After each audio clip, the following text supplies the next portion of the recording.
Good evening. Welcome to the Nigerian Pride. Today, the first day of the month of July 2021. It's been a wonderful June, starting the second half of the year today. The last 6 months, we've had some downtime, we've had some excitement as well. Yesterday, Andemore made the country very happy, very proud by winning his game. I'm hoping he will continue to do well. So, also, the English team, the English football team, in the quarterfinals, beating Germany 2-0. And the Tartan Army, we're still proud of ourselves, getting back into a major competition after 23 years, and we hope that will continue. I am your host, Olu Shokunbi. The cases or new cases of coronavirus is rising, getting more cases now. But something we're not getting is that we're getting increased number in people being hospitalized. And from all the different research we've had, saying that yes, the vaccination is working. But today, our focus really will be on an interesting study which was completed, I think, a few weeks back or so, but centering around the COVID-19 risk in the ethnic minority communities of Glasgow. So this is actually Glasgow specific. I've got with me today the guest, and if you've been watching and following the promo since last time, I've known her name, but if you don't, I'll ask her to introduce herself and we'll start the program straight away. Hello, guest. Thank you so much for having me, Dr. Shukumbe. So I am Dr. Josephine Adekola. I'm one of the lecturers in risk and at Glasgow Caledonia University. And I also lead the BA Honours Risk Management program at the university. As a lecturer in risk, as part of my job, I also have to research as well. And my research interest lies in the area of risk science and risk management. And specifically, my expertise lies in the area of risk communication, which is part of risk perception. I'm also interested in community resilience and issues around policy decision making. I'm also a mother. I have two of my own children, a wife with a supporting husband, and I'm also a Christian. Yeah, that's all I have to say, Doctor. That's a good one. Thanks for that. So, you're welcome to the show, and thank you for accepting the invite. So, where I want us to start from is, how did you actually get into academic or the academia? Well, I want to believe my academic career began right from my undergraduate studies. In Nigeria, I went to the University of Abuja and finished off in 2006. And I think one of the best parts of my university days is often my dissertation. In your undergraduate degree, your dissertation is the biggest part of anything you do. And I thoroughly enjoyed doing that part of my work. And in the UK, my academic career began in 2008 when I did my MSc in Management Studies at the University of Glasgow. I remember when I finished my master's degree, the day I submitted, I told myself this is what I want to do, because I just, the whole process of research is where I find my comfort, and is where I find some sense of fulfillment. So during my master's degree, I did a study on knowledge and information share within organization, and I was looking at the case of IBM and RBS. It's been such a long time, but what I still remember till today is that sense of fulfillment and achievement, and the knowledge that I really want to continue doing this. And that was what sparked my interest in doing a PhD to continue my study to do a PhD. I took some time off, got married, did my postdoc, of course, had my first baby, and returned back in 2018 to start my PhD studies in the university. Sorry, did I say 2018? I mean 2013. Okay. To return back to University of Glasgow to start my PhD, where I focused on risk communication, and I was quite very much interested in issues around power. All the issues around underlying structures, and how that affects how we understand risk issues. And I was looking at, also how that has implication for policy decisions as a consequence. So, and what I was able to highlight in that particular study was to show that, when we communicate, right, including what we say and what we don't say, it's not just communication. There's always an intention when we communicate. And whether and whenever somebody says something, or how they say it, where they say it, who they say it to, there's always an intention behind it. So communication is not just a communication, it's a means by which we understand the world around us. So following the completion of my PhD, I went further to do my post study at the National Center for Resilience, which is situated in University of Glasgow in Dumfries. I was in Dumfries for about 18 months, working with some of the best professors, of course, in the area of risk and resilience. And after that, I joined Glasgow Caledonia University as a lecturer in risk. So my journey began, right from my undergraduate studies, and in the UK, I would say somewhere around 2008, and that's what I've mostly done since, transitioning into the work life. Right, that's interesting. Knowing that you went to Uni Abuja and then from Abuja to Glasgow.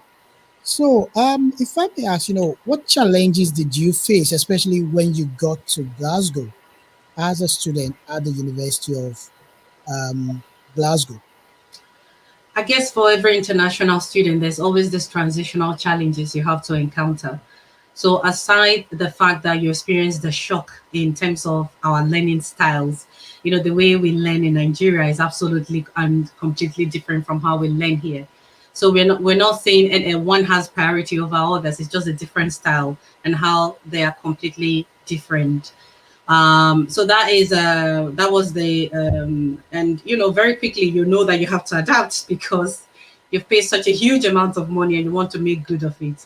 So for most international students, there's that challenge of transitioning from the learning style of the country they have come from or their country of origin to the learning style of the UK. I mean, if you've done your undergraduate here, I would expect that will be a much more smooth sailing for you when you transition from your undergraduate to your master's. But of course, there are other issues that have consequence for your academic transition, and that's what we call cultural transition. And that has to do with issues around language, you even understanding what your professors are saying to you. And it's not just your professors, even your friends in the same hostel.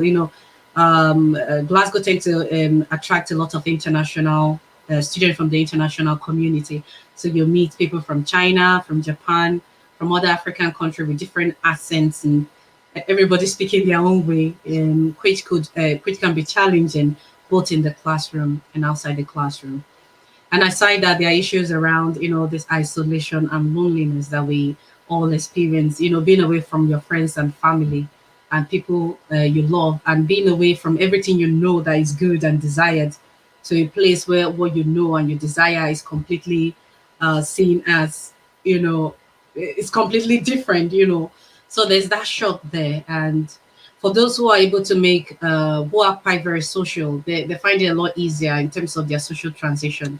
But I've experienced, having worked with so many students, um, it's and myself as well. I did struggle initially, but the church is always a place of comfort where you meet people like yourself, and or places of worship. Not just churches, we have mosques, we have charity organizations where you can go to volunteer and meet people of like minds. But there's that academic, social, cultural challenges or shock you experience as an international student or as an African student. Okay, that's a good one to know. So, just in particular, because I don't know if I know you've heard about it.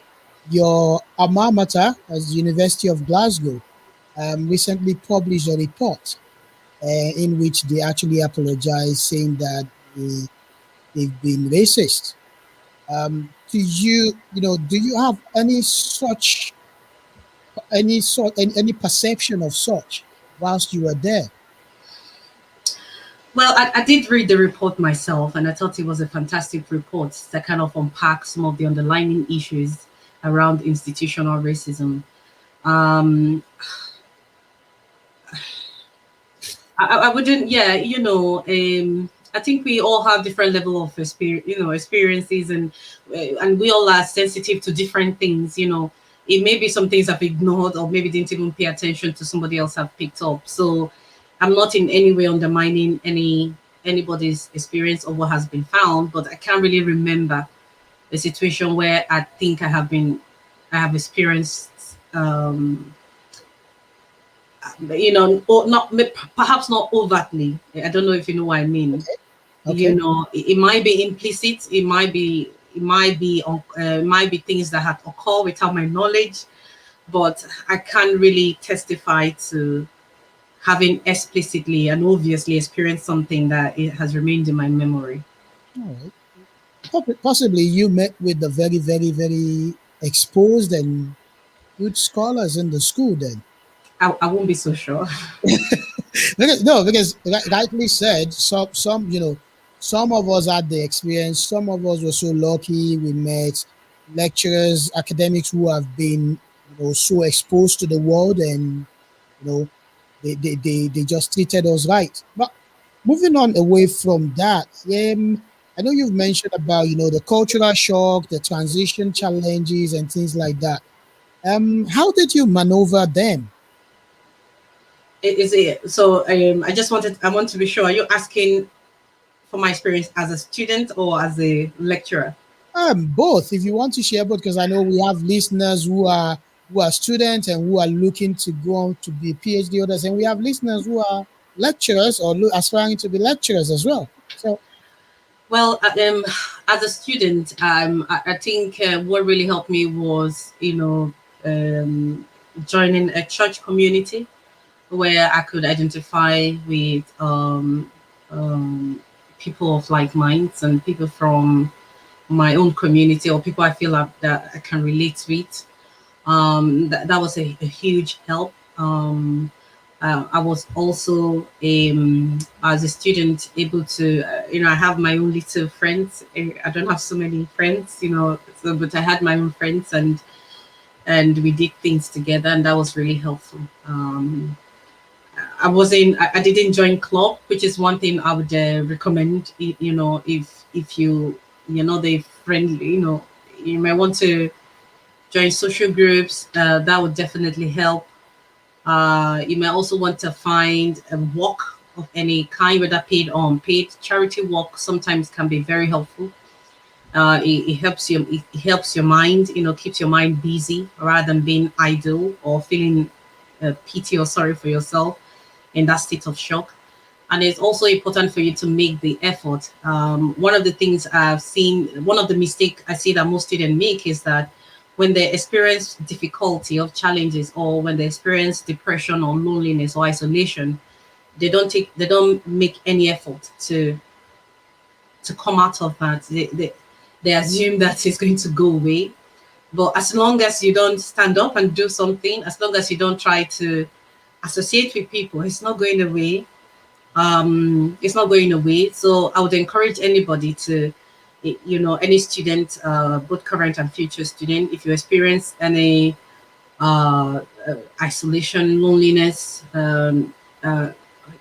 make effort to engage, interact with people. That helps a lot. And also keep in close contact with your family and friends, whether they are abroad or they're within the UK. WhatsApp helps a lot. It's free. You can use your video call and keep in touch with people. I can remember that time, I would miss the smell of Christmas. I don't know if you understand what that means. Even the smell of Christmas, I was missing it. And that's to tell you the level of, I don't know what I would call it, the level of the different kind of environment you are. I miss the taste of our food, because the taste of food here, when I first came here, felt so different, even if it was the same ingredients. So it's important to keep in close contact with your family and friends. Please don't stay alone. Mental health is a real challenge. With the lockdown, I've seen students who have struggled incredibly. So please don't take it for granted. Do something, seek help, go to your welfare department, join your religious group, community group, find work, whether it's paid or unpaid. That interaction with people will help you, deal with some of these issues. I remember just when you mentioned Christmas there, I remember my first Christmas in this country. And, myself and my friends in school, then we've planned that, oh, on Christmas Day, we'll go to the cinema and all this thing. And we've had all those wonderful plans. So we didn't even wait for the church to entirely finish the service, jumped out, went to the bus stop, and we were at the bus stop for almost 2.5 hours. And then an elderly lady walked up to us to say, "Are you new in the country?" And we was like, "Yes." And he was like, "Everything is shut down today. I've been watching you from the window of my house." Oh And, dear. that Yeah. was the first Christmas ever. And I was like, "Oh, this is complete opposite of where we come from." No, I know. So moving on, because I know we've had it, especially in our community, we've had a lot of recently successful PhD students now, or no, not student anymore. PhD successful PhD candidate, or how will I say, successful PhD doctors. Okay, they've completed their PhD successfully. Some are in jobs, some are looking for jobs. How would you advise such people, since you've been in their shoes before? Transitioning from study to the workplace can be tremendously challenging, but it's possible. What is important in the UK is to try to avoid gaps in your CV. I understand that sometimes it's inevitable. For example, if you're a mom going on maternity, but as an academic person, one of the ways in which you can avoid those gaps is to continue to work, even if it's on contractual hours or zero. I know some people call it 0 hour contract. Try to seek contact your lecturers and ask them if there's any projects they could work on, if you can contribute towards teaching. There's always the opportunity there for you to be able to do that. And most lecturers, both people from minority communities, and even our white colleagues as well, they've had to experience the same thing. They had to rely on these little work, research, teaching, teaching assistant, teaching in colleges, until they're able to secure something more permanent for themselves.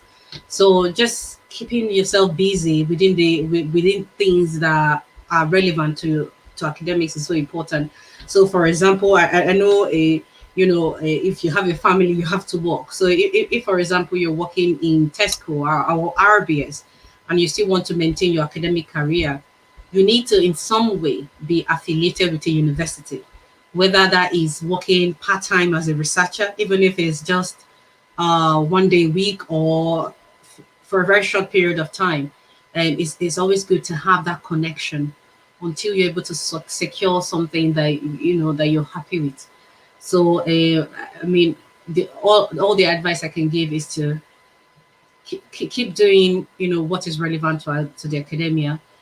Keep applying as much as possible. Academic application, I believe, like any other application, can be very difficult, very intensely difficult, and it can be very discouraging if you don't get even an invitation or acknowledgement. But you have a better chance if you keep trying and keep applying. That commitment will get you something sooner than you expect. Okay, so just be consistent and be persistent. Don't use your network. Right. So we've heard about you now. We've had COVID-19 since the tail end of 2019. Got it full blown from January last year. Still dealing with it. And then you came with this wonderful research work. What was the motivation behind it? What motivated you to look at this? All right. So in March of this year, we got some funding to do a research on the risk perception of COVID-19 within the African and other minority communities within Glasgow and surrounding areas. I did use surrounding areas, but of course that is how will I say it? We did have people from Edinburgh, we did have a few people from Perth and Inverness, etc. But the majority of our respondent, of course, is from the Glasgow area. So the study was motivated by what we're seeing in the news. I was looking at since in following the lockdown or the declaration of COVID-19 as a pandemic, we've been seeing so many research from different perspectives, different contexts within the UK, and we've been seeing research, flying around how COVID is impacting on different communities. But one of the things I noticed was that we weren't really seeing research from our community, and when I say our community, I'm talking about Scotland, and of course African communities, or minority communities, and it's important that we do research about our community because that's the only way that decision makers can understand the issues that we face. So when I thought about that, I did realize that as scientists within the African community, it's our responsibility to carry out this research, and that was one of the motivations for me doing the research. Okay, brilliant to know that. So, what was the main aim of this study? Because I know So you said, sorry, go on. yeah, so the research was divided into multiple parts, but more importantly, I wanted to understand the perception of COVID-19 risk within African and other minority communities in Glasgow and surrounding area. And also, I wanted to see how that links to the issue of vaccine hesitancy. So, if you look at the news, there have been a lot of discussion around vaccine hesitancy within the African and Asian communities, and I did want to see how that reflects our own community here. So I did want to see, how our perception of risk is actually linked to that vaccine hesitancy, and how best to communicate science or new innovation like COVID vaccine to people within the ethnic minority community here in Scotland. And what did you find? Oh, so how much time do you have? Oh, we have all the time. The people are listening. Yeah, okay. So we did a study, which was an online survey. There was a qualitative aspect to that, where we did some interview. But the one I'm going to discuss about today is just about our online survey. We invited people over 18 with that that consider themselves to be minority ethnic to be a member of the minority ethnic community and live in Glasgow and surrounding area. We received over 201 responses, and we analyzed the data. Of course, what we found was that there was some level of concern. There was some level of concern around COVID-19 within our community. Which is it wasn't extreme. There was an extreme level of concern initially, but as the time has progressed, that has seemed to have improved. But there's still some level of concern because our analysis is showing that on a scale of 1 to 7, the concern is averagely around 4.80. 4.80, so tilting towards 5, which shows that there's still some significant level of concern. And we did ask numerous, I'm sure you, I don't know if you feel the survey yourself. There's a huge amount of data we've got, and which is going to contribute to a number of scientific publications. So thanks to all our participants and all the wonderful, wonderful community group that have helped us to gather this excellent amount of data that we were able to get. But in summary, there's a high level of concern within our community still in terms of COVID. So I'm going to skip so many of the study and hope that this is published, to make it publicly available. Hopefully, we can get to publish it in free access style for the public to be able to see. But one of the things we were able to also find is that in terms of vaccine hesitancy, only 72% of our respondents did say that they will or they have taken the vaccine. Another 28% did say that they will not take the vaccine, which shows that there's still some level of hesitancy within our community. When we compare this with the data from England, from the UK government, which was published on the 23rd during the normal COVID briefing, it did show that the hesitancy within our community is 68%. Our study is 72, which is a 4% increase, but that shows that it's still around the same number that the UK government is publishing. And we did try to find out why this hesitancy is persisting, and there have been a numerous amount of responses that we got, including concerns about side effects and long-term impact on health. We did have concerns around trust. There was a lack of trust for so many reasons. Due to speed of innovation, safety concerns, and all the tales of horrible adverse reaction. Also, an interesting comment, which I hope that we could pick up in our discussion, was the underrepresentation of minority communities within the vaccine trial stage, during the vaccine trial. So I thought that was quite interesting, and people not wanting to be part of an experiment. And there are other issues such as faith beliefs, lack of conviction of need. Some people don't believe they really need it. They believe that some people actually believe that it's better for them to treat COVID than to change their whole genetic system because they're trying to prevent something that may never happen. So those are some of the interesting findings we have, and there are a few people that wouldn't take it because they're pregnant, which Okay. of course there's really not enough data around pregnancy, and which is quite very understandable. Yeah. So yeah, so these are some of our findings. If you want to probe me more, I'm happy to discuss more because we did Yeah, do some regression I'm going analysis. to do that. I'm going to do that definitely. But before we go on, I would just like to understand like the frequency distribution of the respondents, like in terms of, because you've looked at the ethnic minority communities Mhm. within Glasgow and surrounding or and environs. So Yeah. like in the frequency distribution, Mhm. how would you say, in terms of the respondents, Mhm. which part of the community had more people responding to it? All right. So yes, we did gather information about our participants, and in terms of gender, which is where it was quite surprising. I know this is my first research around the minority ethnic community. We did struggle a little bit to recruit the male gender, and I hope that you can pick that as a topic sometime to discuss. Why is it difficult to get our male participant or our brothers, our uncles, husbands to participate in research? And if you look at one of the concerns for the vaccine is that they wondered the representation of Black people.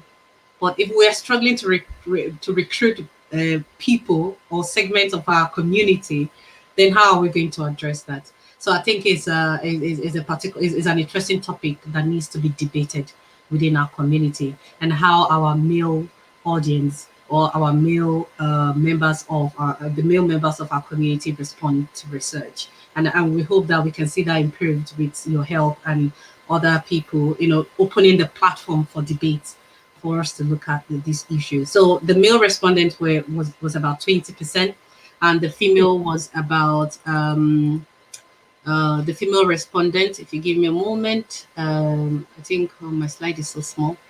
The female respondent was about 80% of our respondents. So you can see the significant gap in the amount of responses that we're able to generate. In terms of age range, I think that's quite representative of who we are as a community. We have about 16% we're between the age of 18 and 30, 37 between 31 and 40, and we have 35% between 41 and 50. 1% of the population was 70 plus, and 8.6% were 51 and 60. So just to give you a bit more background, in terms of the background, we have the Africans, we're about 80%. So the Africans, and then the Caribbeans were about 15.6%. Sorry, the Asians were about 15.6%, and Caribbeans was 1.5%, which is not reflective of our community in terms of background. Because I think in Scotland, Africans make up 1% and Asians make up 2.7%. So, but the data we have more blacks, almost 80%. So, in terms of the background, it's not representative. So, we cannot take care in how we interpret our data with regards to that.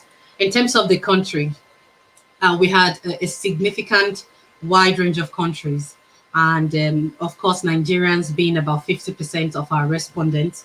The other responses came from Congo, Cameroon, Ghana, Pakistan, India, Somalia, Tanzania, Uganda, Gambia, Guinea, Malawi, Kenya, Bangladesh, Iran, Iraq, Caribbean. We have Morocco, Kenya, Zimbabwe, Zambia, and Sudan. So we have this range of people from a wide range of background. And in terms of responding, Glasgow, of course, had about 96% of our responses, and Inverness 2.1%, Edinburgh 1%, and Perth 0.5%.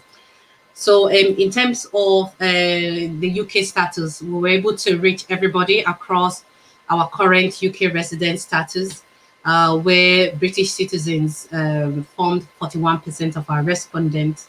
We also have people with indefinite leave forming about 19%, and student population forming about 17.4%. And we have those with work permits about 10.8%. And we had a range of people from the refugee community, asylum seeker, and also a healthy amount, 3.1% of our respondents had no legal stay at all. So I think we're quite pleased to be able to reach everybody in terms of our UK residential status. And in terms of income, of course, there's we had a wide range, with majority of our respondents earning less than £10,000. Not majority, about 40% earning less than £10,000 per annum. But then the rest is spread across to earnings of over 55,000 per annum. And in terms of religion, we have Christians forming about 67% of our respondents, and Islam 21.2%. So from different perspectives, we see that our data is quite representative of the ethnic minority community. And we really do appreciate the efforts that was made by the community to reach people. Good. Why I asked that question is because I wanted to actually get the feel of the diversity. If the diversity is only showing in the frequency you got, and that's very representative of it. Now, where I want to go back to is this: when you were talking about the vaccine hesitancy, you mentioned 72% of the participants Yeah. were hesitant. So I wanted to No. understand. 72% of the participant will take it. So Oh, what that you suggests take is it. that, yeah, what that suggests is that about 28% still wouldn't take it. Oh, okay. That means Yes. it's already gone. So let's focus now on the 28% then. Mm. I know you mentioned things like the side effect, the long term impact on health, the Yeah. speed of the vaccination. But Yeah. one thing I want to understand from it is that you mentioned it earlier. What were the other factors? What are the other reasons they were given? They were Okay. giving you, they've been given to you for not wanting to take the vaccine. All right. So yeah. So what we have in the because we had an open comment following this particular question, and mostly we're just concerns about the unknown. The people feel that the vaccine was produced at an incredible speed, and that they have concerns around safety, the safety of the vaccine, and and the tales they hear, from friends and family of their own experiences. One thing with vaccine, one thing with negative experience, we tend to share more of the bad experience, or we tend to remember more of the bad experience, not the good experience. With the millions of people that have taken vaccine, even if one person comes out to complain, that is going to stick in a lot of people's minds. So of course, that came up as an issue. Other issues were some people preferring to treat rather than prevent. They prefer to treat something that has already occurred, where they are certain that they have COVID, rather than preventing something that may never happen and altering their whole genetic system. So that was a concern. Yeah. And some people, faith and personal beliefs. I would like to take you a little bit more to our regression analysis, just to give you some insight into who had high levels of risk perception and who had high, where is the hesitancy lying within our community. So we did a bit of regression analysis just to try to understand some of the most significant factor impacting on the risk perception of our community. Don't forget we have a mean value of 4.8/7, which suggests that there's still some level of concern that needs to be put into consideration. And what we found was that political ideology, we did ask the question of, where their people's political view lies. Are they conservative or are they liberal? And we found that the political ideology of people, whether they were more conservative or liberal, had an impact on their perception of risk. And this had statistical significance. Another factor with statistical significant contribution was the social amplification through non-scientific sources. So people who rely on non-scientific sources is high. It tends to so our reliance on non-scientific sources tend to impact on our perception of risk. And also education was also an interesting one. We found that people with higher level of education tend to have lesser level of risk perception than people with no education. Another significant factor were things like collective efficacy, which is all the steps we are taking and the step the government are taking, the extent to which we see that being important also affects our perception of risk, and our vaccine concerns also impact on that and our trust in science. So let me break it down for you a little bit more. So we're looking at the levels of risk perception, quite some significant levels. So I did probe using SPSS, using Kruskal-Wallis test for some of our audience that understand some of these technicalities. Mhm. And what we found was that the group with the highest level of risk perception was between 51 to 60. They had a mean value of 113.00. And then we had the 70 plus. I mean, you can understand why it's the case, which is 106.00. The group with the least risk perception between 61 to 70. That's really surprising. But 61 to 70. yeah, but I could understand at this point most of them might have collected their first or second dose. So we need to be careful in how we interpret that as well. Then after that, we have the 18 to 30, um, being the least, the second to the last in terms of their level of perception. And you can understand why young people wouldn't be so alarmed, because it's not their group that is most affected by COVID. I also did check the levels of risk perception by background, and by far, people within the African community have the highest level of risk perception when we compare to the Asian community. The Caribbean, for example, had a mean value of 147, and the Africans 106. People within the Asian community have 98%. So the highest risk perception or people with the highest level of risk concern was found within the African community. But when we check by gender, this is interesting. We found that the female group had a higher level of risk perception than when we compared to the male gender. And what we also found was that in terms of education, was that people with lower levels of education had a higher level of risk perception than people with more education. So yeah, but if we look at the in terms of vaccine hesitancy, for example, Mhm. we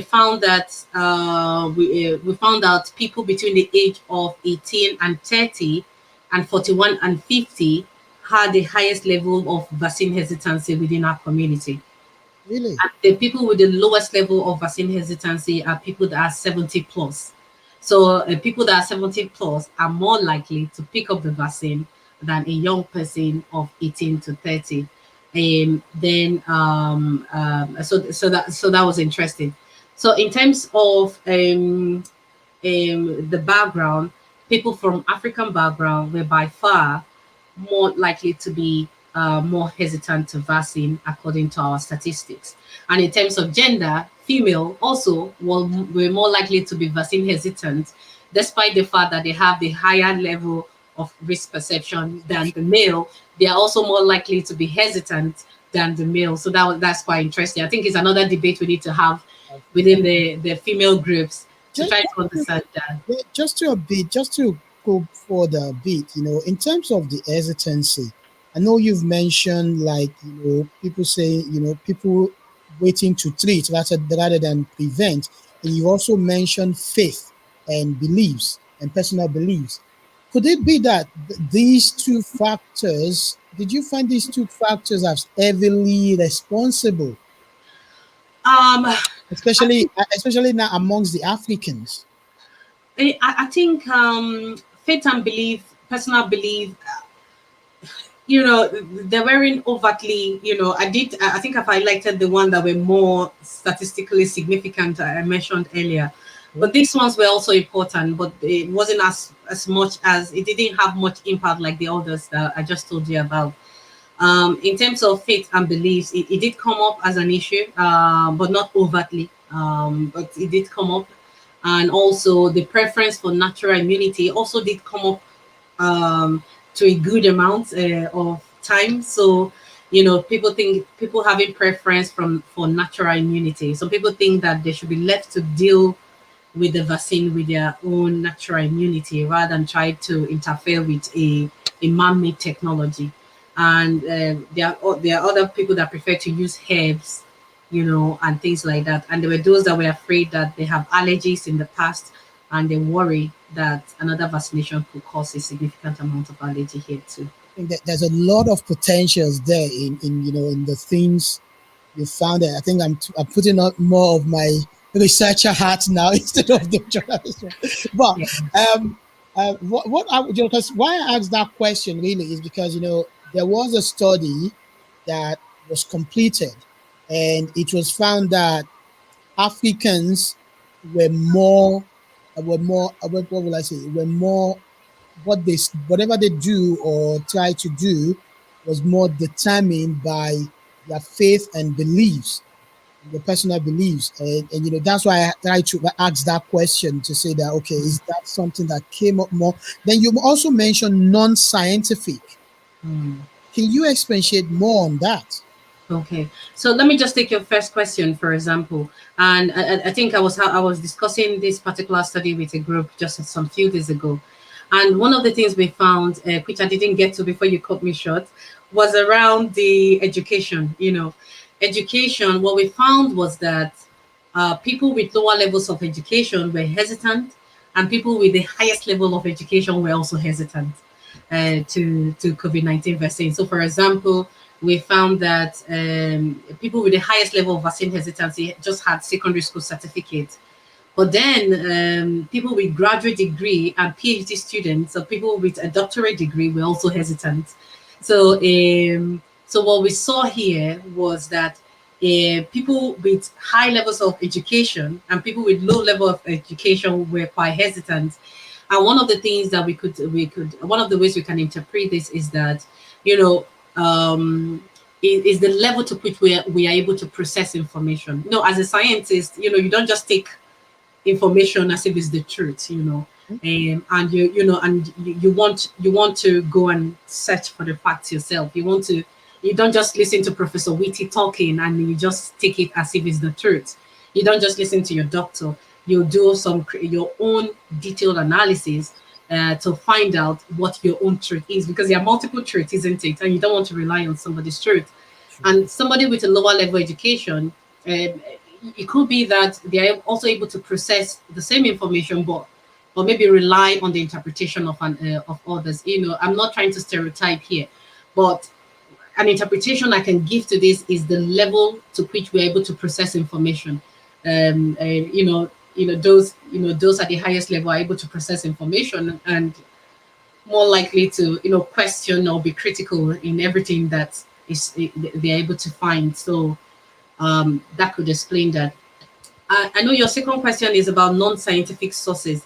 Hmm. We also collected because the survey we did was two study in one, and where the second part was around the social amplification, and we wanted to understand, factors that is actually causing this level of concern, and our data shows that we rely more on scientific sources. Okay, that's what the data says. However, non-scientific sources were equally important. And when we say non-scientific sources, we're talking about family, friends, and neighbors, or people within our local network. Of course, we speak to ourselves. You speak to your wife. You speak to your children, and they influence how we think about these things, whether we like it or not, isn't it?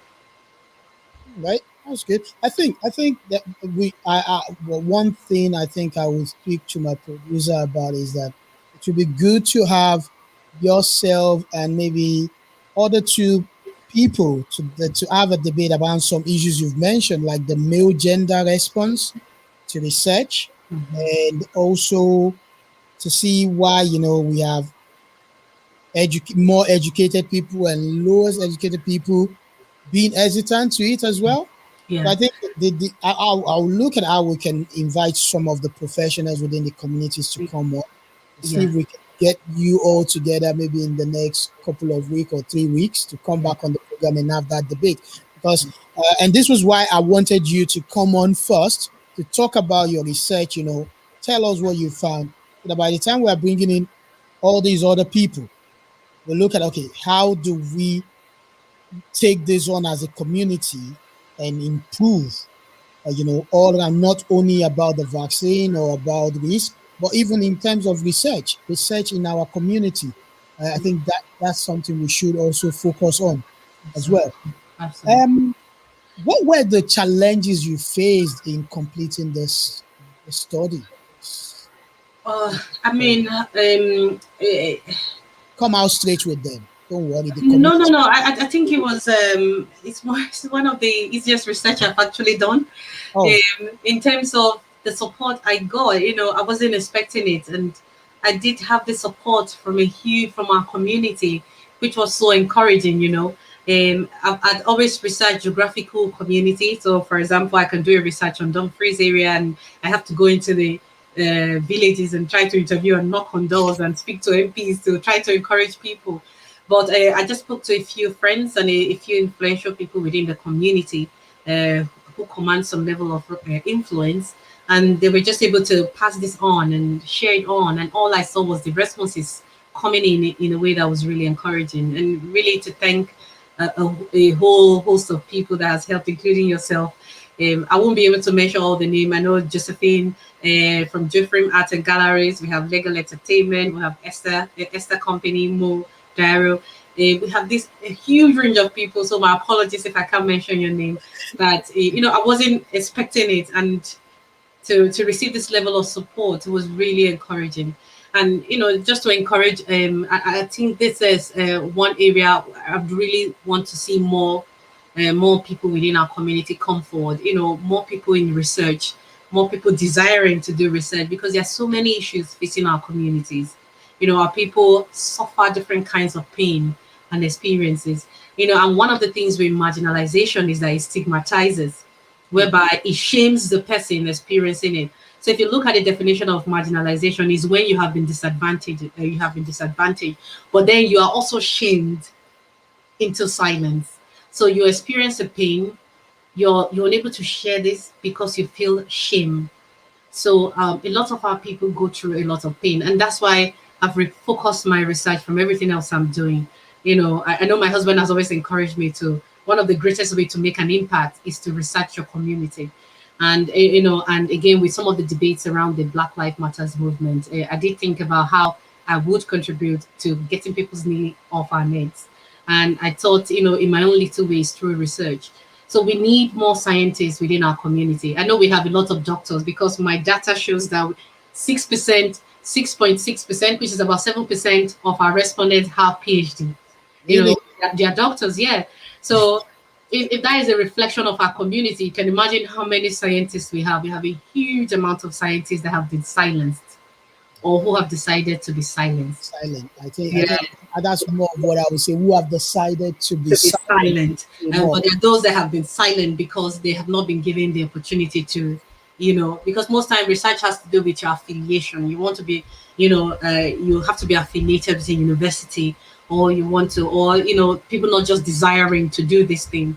So regardless of which one you are, your community needs you, whether you're a man, you're a woman. There's so many issues that we're undergoing, from our children in school to our teenagers in colleges, and who are trying to get into the workplace and who are struggling, and to our brothers and sisters in the university who are trying to get ahead all the challenges and all the transitions in the workplace, or is it healthcare, or is it, there's so many things that we need to research. And until we do this research, until we're able to produce this evidence, it's hard for us to talk about it because it becomes anecdotal. Decision makers have to make decision based on evidence.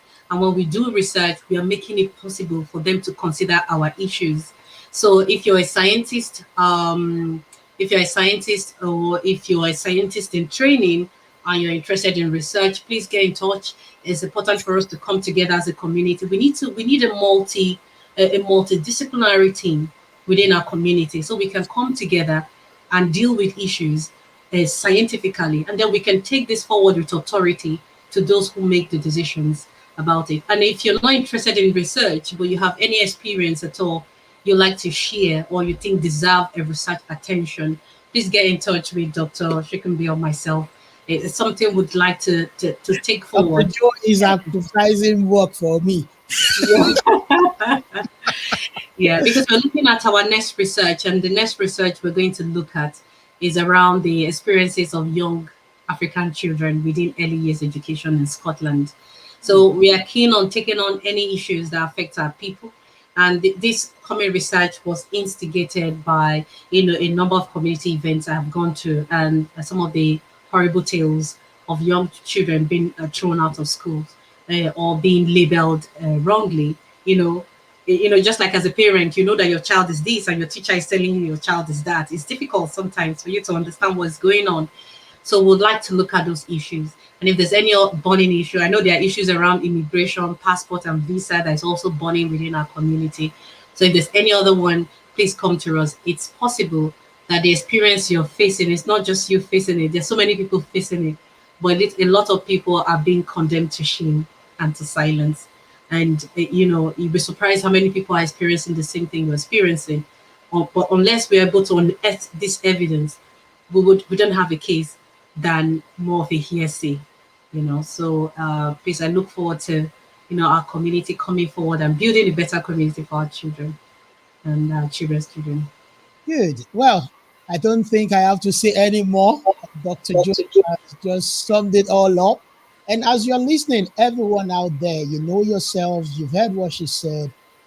Let's help our community. Like I said, like I always say, nobody will give you the fish.